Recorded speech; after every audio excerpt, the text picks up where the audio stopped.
Қазбек, неге осы қазақтар арабтар сияқты бай емес? Бізде де олардағындай мұнай бар ғой. Оның бәрін бір сөзбен айтып түсіндіру қиын. Көптеген факторлар бар. Бірақ мен оны сіздерге қысқаша айтып түсіндіріп көрейін.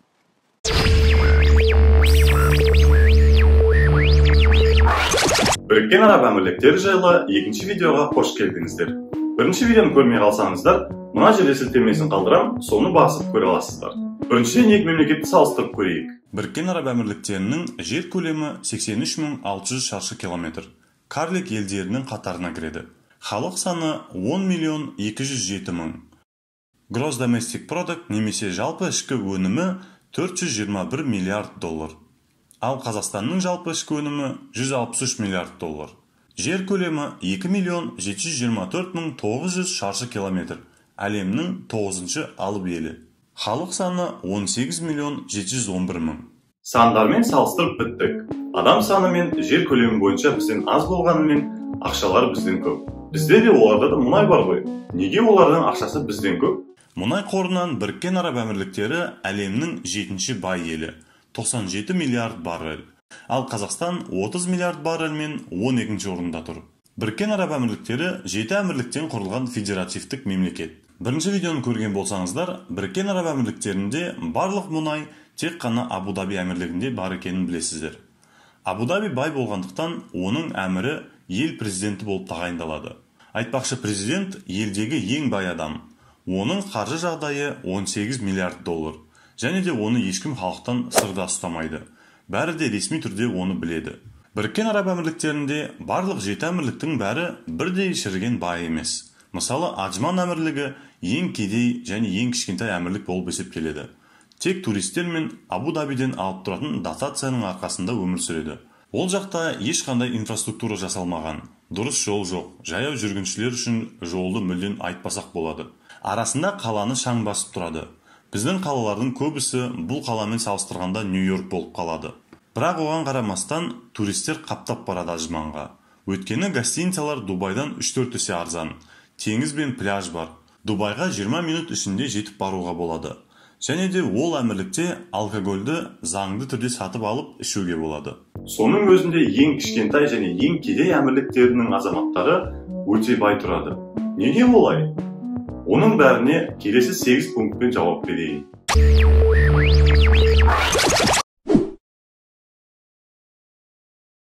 Негізі Біріккен Араб Әмірліктерінің үкіметі экономиканы мұнайдан босату жолын таңдап, сол жолмен жүрді.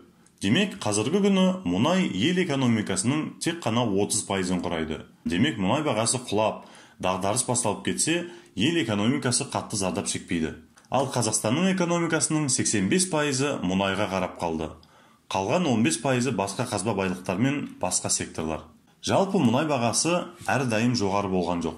Тек қана 1990 жылдары Ирак пен Кувейт арасындағы соғыстан кейін мұнай қымбаттай бастады. Ол соғыс туралы кейінірек видео жасармын сіздер үшін. Біріккен Араб Әмірліктерінің үкіметі сол мұнай бағасы қымбаттағанды дұрыс пайдаланып қалды. Сөйтіп, келген ақшаның бәрін өз мемлекет экономикасына құя бастады. 2003-2015 жылдар арасында Дубай мен Абу-Дабиде осындай ғимараттар салына бастады. Ал Қазақстанда ол кезде тек қана Астананы салды.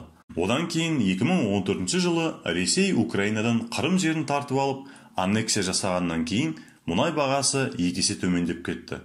Сонымен мұнай ақшасын пайдаланып, арабтар өздеріне көптеген бизнестер құрып алды.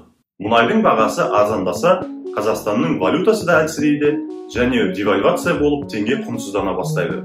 Оның бәрі халықтың жағдайының әлсіреуіне әкеледі. Айтпақшы, Біріккен Араб Әмірліктерінде мемлекеттік валюта дирхам 1973 жылдан бері өзгермеген. 1 доллар 3,67 дирхам. Жалпы араб түбегінде барлық елдердің валюталары өте тұрақты және көбісінің құны бірдей. Ал кейбір елдердің ақшасы тіптен доллардан да мықты. Ал теңгенің құны толық мұнайға байланысты. Қаншама девальвация болғанын айтпай қояйын. Сөйтіп 1993 жылдары 1 доллар 4 теңге болса, қазіргі күні 1 доллар 431 теңге. Бұл толығымен халықтың жағдайына әсер етеді.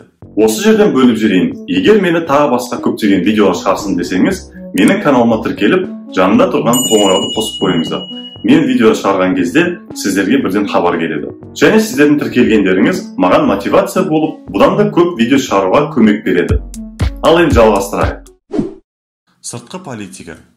Біріккен Араб Әмірліктері біріншіден Араб түбегіндегі елдермен және ақш-пен достық қатынаста. Демек, тыныш бизнес жасап, мемлекетті өркендету бұл елдер үшін өте оңай. Өйткені жан-жағынан тек қана достық қарым-қатынасты мемлекеттер. Ал Қазақстан болса, Ресеймен және Қытаймен жақсы қарым-қатынаста. Ресей қазіргі күні көптеген санкциялар астында. Және ол санкциялар тікелей болмаса да жанама түрде Қазақстанға тиеді. Әсіресе валютаға байланысты. Қазақстан ақшасы Ресей рубліне тәуелді. Ресейде девальвация болса, міндетті түрде Қазақстанда да болады. Көптеген тауарлар Европадан Қазақстанға келу үшін Ресей жерімен өтуге мәжбүр. Өйткені басқа жол жоқ. Ал Ресей болса, қазіргі күні айналасында жатқан барлық көрші елдермен ұрысып қалып, қарым-қатынастарын бұзды. Ал ол міндетті түрде Қазақстанға әсер етеді. Ресей туралы бөлек бір видео жасармын сіздер үшін. Американдық Transparency агенттігіне сүйенсек, Біріккен Араб Әмірліктері коррупция индексі бойынша 71 балмен 21-ші орында тұр. Демек, 10 адамның 3-еуі ғана жемқорлықпен айналысады деген сөз ғой. Біріккен Араб Әмірліктері тіпті ақш-тан да озып кеткен коррупция индексі бойынша. Ал Қазақстан бұл рейтингте 38 балмен 94-ші орында тұр. Демек, 10 адамның 4-еуі ғана жемқорлықпен айналыспайды. Мемлекет мұнайдан келген ақшаның бәрін өз экономикасын құйып бастағасын, көптеген секторлар пайда болып, көптеген капитал әкеле бастады. Мысалы, недвижимость, туризм, авиаиндустрия, ішкі өндіріс, гостиницалар, қаржы секторы, құрылыс және инфраструктура секторлары пайда болды. Ол секторларда пайда болған компаниялардың барлығы жергілікті тұрғындардың компаниялары. Демек, дивидендтердің бәрін жергілікті арабтар алады. Және бұл секторлар мұнайға тәуелді емес. Бірінші видеода айтып өткендей, Біріккен Араб Әмірліктерінде бизнес ашатын кезде екі вариант бар. Біріншісі, бизнестің 51%-ын жергілікті арабтарға беру керек жерлерден ашу. Немесе free zone, немесе свободный зонадан ашу. Демек, жергілікті арабқа ештеңе бермейсің. Бірақ ондай free зоналар қаланың алыс жерлерінде, көптеген инфраструктура дамымаған жерлер. Ал егер қаланың ортасынан бизнес ашқың келсе, онда компанияның жартысын беруге дайын болу керек. Сөйтіп, әрбір жергілікті арабтың атында кем дегенде 3-4 компания тіркелген. Және олар сол компаниялардан дивиденд алып тұрады. Айлық және тағы басқа қаржы алып тұрады. Жергілікті арабтар көбісі компанияларда басқарушы немесе менеджер лауазымдарында жұмыс істейді. Өйткені көбісі шет елдердің мықты университеттерінде оқып келген. Сондай лауазымда жұмыс істегесін, айлық жалақылары өте жоғары болады. Жалақының үстіне үкімет көптеген қаржы көмек береді. Мысалы, коммуникация жалақысы, кішкентай балаң болса бала бақша жалақысы, мектеп немесе университет жалақысы, бала туылған үшін берілетін жалақы, үй алуға немесе той жасауға көмек ретінде берілетін қаржы. Осындай көмектер өте көп мемлекетте. Демек, олардың жағдайы жақсы. Ешқандай кредиттен кредит төлеп өмір сүрмейді.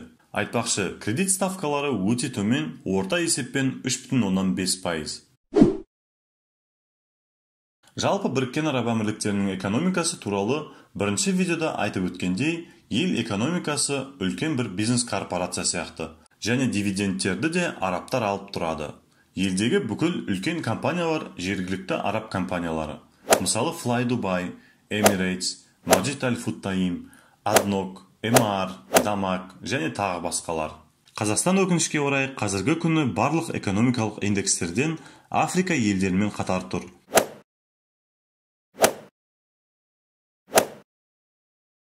Жердің бәрі толып жатқан ресурстар болып жатқан кезде 160 миллиард доллар сыртқы банктер мен мемлекеттерге қарызы бар. Ол деген өте нашар басқару деген сөз. Ал ол кредиттердің бәрін біз бен сіз төлейміз. Тікелей біздің қалтамыздан салықтардан алып береді.